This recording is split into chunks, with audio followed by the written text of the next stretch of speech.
Hi everyone, welcome to Ponderosa North for the love of Bonanza. Well, today I'm going to run down my top 10 episodes. It was hard to do. I actually cheated because I have number 10 tied with 2 episodes. So let's just get started. So with number 10, we have Bank Run. This is from season 2, written by N.B. Stone Jr., directed by Robert Altman, with guest stars Walter Burke and Ian Wolfe, who play the bankers. Just a great ensemble episode. Hoss and Little Joe getting into all kinds of trouble, as they've been known to do. Great writing, great story. You'll find that in all my top 10s, they're mostly ensemble episodes. It's all about the family and the dynamics of the family and the chemistry that these 4 men had. I know Purnell was unhappy, but chemistry is something you can't manufacture. There is obvious chemistry between these 4 guys. So let's move on to my other number 10, which is The Quality of Mercy from season 5, written by Peter Parker, directed by Joseph H. Lewis, with guest star Richard Rust. Michael Landon is absolutely stellar in The Quality of Mercy. He witnesses a mercy killing that involve his friends, and he is just torn up with turmoil and what is right and what is wrong, and he has a fantastic scene with his father where Ben just gives a master class on how to parent, and both of them are just fantastic. It's a great episode, and like I said, Michael Landon is at the top of his game in this episode as far as acting goes. Okay, let's move on to number 9 from season 5, She Walks in Beauty, written by William Stewart, directed by Don McDougall, with guest stars Jenna Rollins and Gene Cooper. Well, Jenna Rollins plays Regan Miller, who has a past, and Adam is aware of it. He's heard about her from San Francisco. Hoss is absolutely smitten with her and wants to marry her, but Adam is, this ain't gonna work, and he goes to confront her, and she tries to seduce him, and it ain't gonna work. Any woman who kisses the brother of the man she's gonna marry, well, that's not any kind of woman, is it? And Hoss catches them in the act, and it's the only time that I can think of where Adam and Hoss are at odds. Hoss is absolutely furious, takes it out on Adam, but in the picture behind me, you can see Adam trying to tell his father the story of Regan Miller. Great episode. Okay, let's move on to number 8, The Frenchman from season 3, written by Norman Lessing, directed by Christian Naby, with guest stars Andre Phillips and Erica Peters. I'm not sure why I like The Frenchman. I watch it all the time. It's just so charming and witty, and it's another ensemble episode.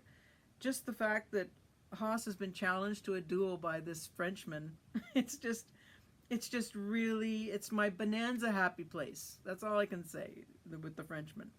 Okay, let's move on to number 7 from season 3, The Wooing of Abigail Jones, written by Norman Lessing, directed by Christian Naby again.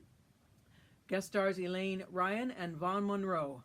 Let it snow, let it snow, let it snow. That's Vaughn Monroe. Great episode, another ensemble episode with Hoss and Little Joe just getting at him in all kinds of trouble.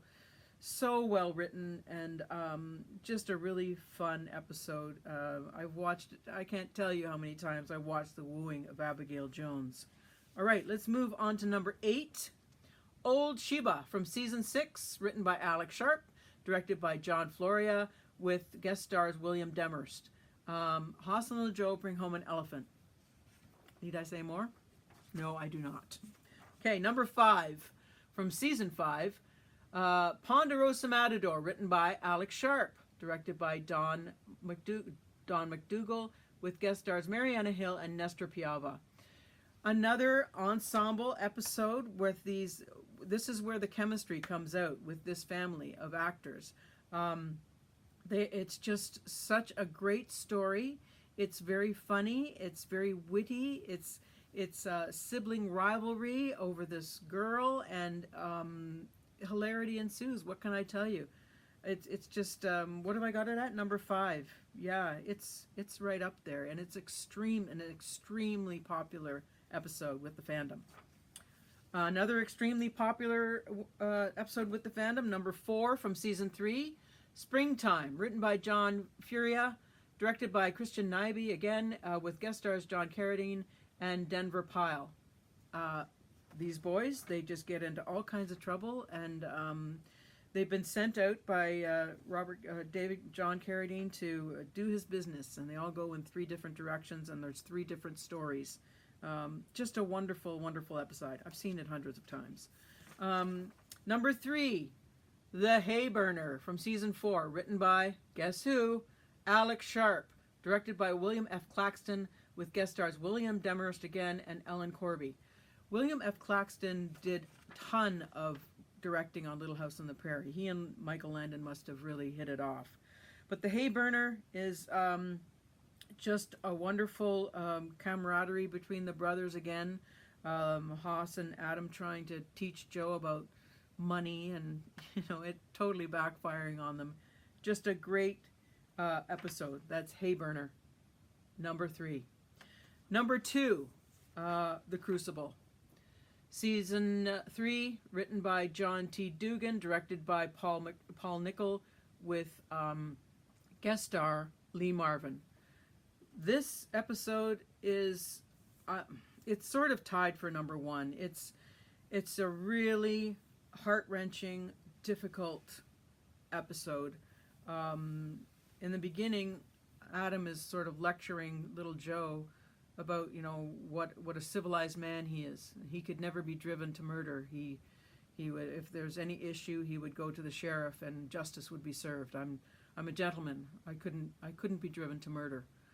Well, he's proven wrong, because he's stranded in the desert, and he comes across this one person for miles and miles, and it's Peter Kane, the sadistic Peter Kane, played by Lee Marvin. And he's working on a mine, and he just forces Adam to work this mine with no water, no food, just treats him like an animal. And Adam is driven to murder, and he is broken by Peter Kane, and his character is challenged. And his family is out looking for him. They've basically given up hope. And then by chance, they happen to find him walking in the desert with dragging Peter Kane behind him, dead on a gurney. And the reunion of the family is nothing less than heart-wrenching. It's just Pernell Roberts at the top of his game. Every time I see this scene, it just brings a lump to my throat. It's absolutely a devastating episode, and lots of lessons to be learned from it. Okay, let's move on to number 1. Dun, da, da, dum, The Ride, from season 3, written by Ward Hawkins, directed by Don McDougall, with guest stars Jan Merlin and Grace Gaynor. Another Adam episode, I know, but I love it because he sticks to his guns. He's witnessed a murder. He knows who the murderer is, even though this person is wearing a mask. And this is a fact. There's nothing you can say. There's nothing you can do. I don't care about witnesses. I saw Bill Enders kill Toby McQuire, the end. And there's nothing you can do to make me change my mind. And he sticks with that the entire episode. He has to prove that a person can be in Goat Springs and Virginia City at the same time. And that's where the ride comes in. He's got to prove that timing. Just a great episode. Again, all of them together, working together with that beautiful chemistry that they had. And that's it. You'll notice that in my top 10, 3 of them are written by Alex Sharp, who is a former stuntman. So, and Pernell Roberts used to say, yeah, get me Alex Sharp. He gives me something to do. So, just a great, great writer. Those are my top 10. I'd love to hear what your top episodes are, your favorite episodes. Just put them in the comments below. And don't forget to share, subscribe, and like. See you next time on Ponderosa North for the love of Bonanza. Bye for now.